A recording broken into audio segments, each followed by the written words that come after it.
Bismillahirrahmanirrahim. Assalamualaikum warahmatullahi wabarakatuh. Selamat pagi anak-anak yang Bu Guru banggakan. Bagaimana kabarnya kalian hari ini? Semoga kalian di pagi yang cerah ini selalu sehat walafiat. Walaupun kita masih dalam kondisi pandemi, tetap semangat belajarnya ya anak-anak. Pada hari ini kita akan membahas mengenai materi perubahan sosial budaya. Tujuan pembelajaran kita hari ini adalah 1. Peserta didik diharapkan dapat memahami pengertian perubahan sosial budaya. 2. Peserta didik diharapkan dapat menjelaskan bentuk-bentuk perubahan sosial budaya. Anak-anak yang Bu Guru banggakan, pernahkah kalian memperhatikan kondisi kehidupan masyarakat di lingkungan tempat tinggal masing-masing? Adakah perbedaan dari sebelumnya? Ada bukan? Begitulah keadaan kehidupan dalam masyarakat, selalu mengalami perubahan. Nah, apa sih sebenarnya perubahan itu? Dikatakan terjadi perubahan jika ada perbedaan dari sebelumnya. Sebagai contoh, 2 tahun yang lalu anak-anak masih berpakaian seragam merah putih karena masih menduduki bangku SD. Nah, sekarang sudah berpakaian seragam putih biru.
Ya Habibal Qalbi, Ya Khairal Baraya, Ya li jita bil haqqi Rasulal Hidayah, Ya Rasulullah, Ya Habiballah, Ya Rasulullah, Ya harapan yang nyata, hidup bahagia, cinta yang utama di hati samanya. Denganmu ya Rasul, rindu untuk bersama. Padamu ya Rabbi, terkabul semoga. Ya Basyiral Khair, Ya Rasulullah,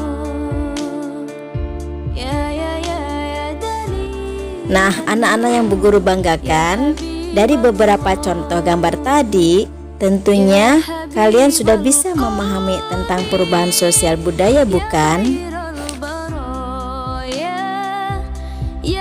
Untuk bisa lebih memahami, mari kita simak penjelasan berikut ini. Kita lihat sekarang pengertian perubahan sosial budaya, yaitu sebuah gejala berubahnya struktur sosial dan pola budaya dalam masyarakat.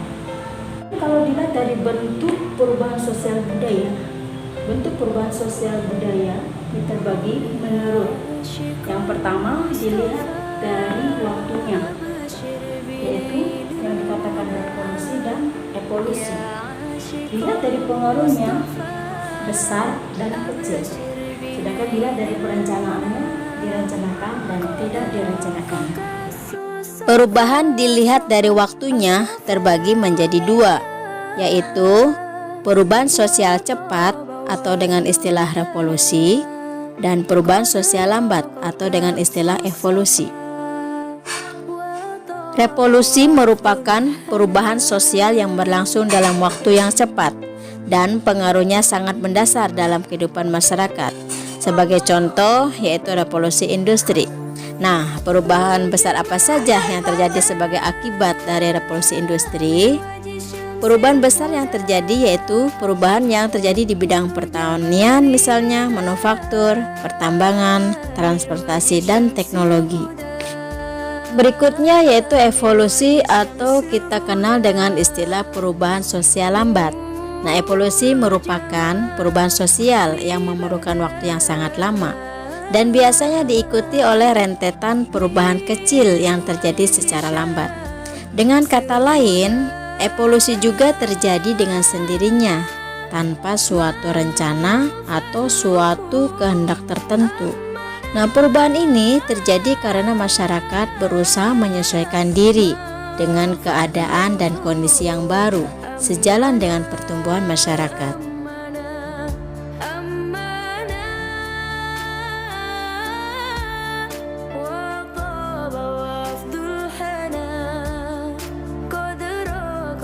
Yang kedua yaitu perubahan dilihat dari pengaruhnya terbagi menjadi dua, yaitu perubahan yang pengaruhnya besar dan perubahan yang pengaruhnya kecil. Perubahan yang pengaruhnya besar adalah perubahan yang membawa perubahan dalam sendi-sendi kehidupan masyarakat. Nah, sebagai contoh yaitu proses industrialisasi. Mengapa demikian? Karena industrialisasi di sini merupakan suatu proses perubahan sosial ekonomi yang mengubah sistem mata pencaharian masyarakat agraris menjadi masyarakat industri. Kemudian perubahan yang pengaruhnya kecil. Apa yang dimaksud dengan perubahan yang pengaruhnya kecil?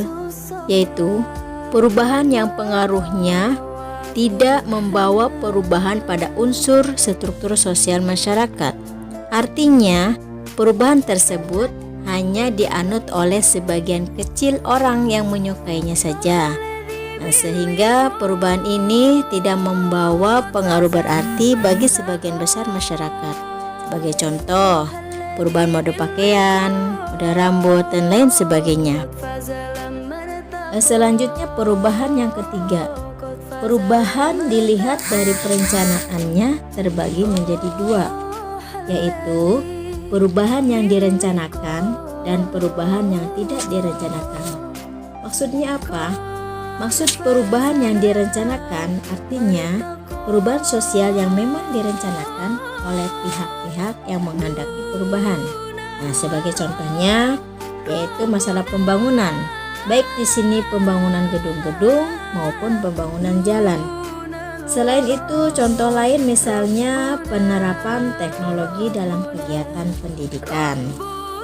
Nah, sedangkan perubahan yang tidak direncanakan merupakan perubahan sosial budaya yang tidak direncanakan atau terjadi di luar jangkauan pengawasan masyarakat. Sebagai contoh, terjadinya suatu bencana alam. Tentunya akibat dari terjadinya suatu bencana alam tersebut akan berpengaruh buruk terhadap kehidupan masyarakat. Nah, ada pula perubahan yang direncanakan itu akan mempengaruhi terhadap perubahan yang tidak direncanakan. Sebagai contoh, di sini kemajuan dan penerapan teknologi. Misalnya saja dalam penggunaan traktor oleh petani.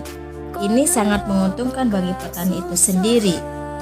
Nah, di sisi lain, karena mengapa menguntungkan? Karena menghemat tenaga, waktu, dan tentunya biaya. Namun di sisi lain menimbulkan dampak yang tidak direncanakan. Misalnya saja, banyak buruh tani kehilangan pekerjaan karena tenaganya digantikan oleh mesin.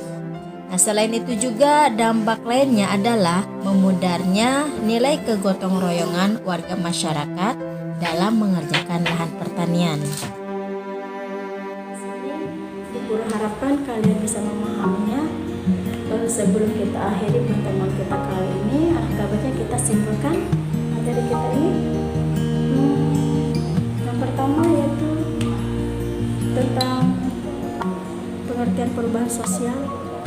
tidak bisa dipungkiri bahwa dalam kehidupan setiap masyarakat kita itu selalu mengalami namanya perubahan. Jadi perubahan sosial itu selalu diiringi dengan perubahan budaya. Satu sama lain saling mempengaruhi. Itu untuk akhirnya pertemuan kita kali ini, ya, kita simpulkan melalui pengetahuan lalu bahwa pengertian perubahan sosial budaya itu sebagai jalan daripada struktur sosial dan pola budaya masyarakat. Adapun bentuknya bisa dilihat dari 3 kategori, dilihat dari waktunya, ada istilahnya revolusi dan evolusi, kemudian dilihat dari pengaruhnya besar dan kecil, kemudian dilihat dari perencanaannya, direncanakan dan tidak dijalankan. Nah, mengapa semua perubahan itu bisa terjadi akan kita bahas pada pertemuan selanjutnya. Ibu akhiri, kurang dan lebihnya Bu Guru mohon maaf. Billahi taufiq wal hidayah. Wassalamualaikum warahmatullahi wabarakatuh.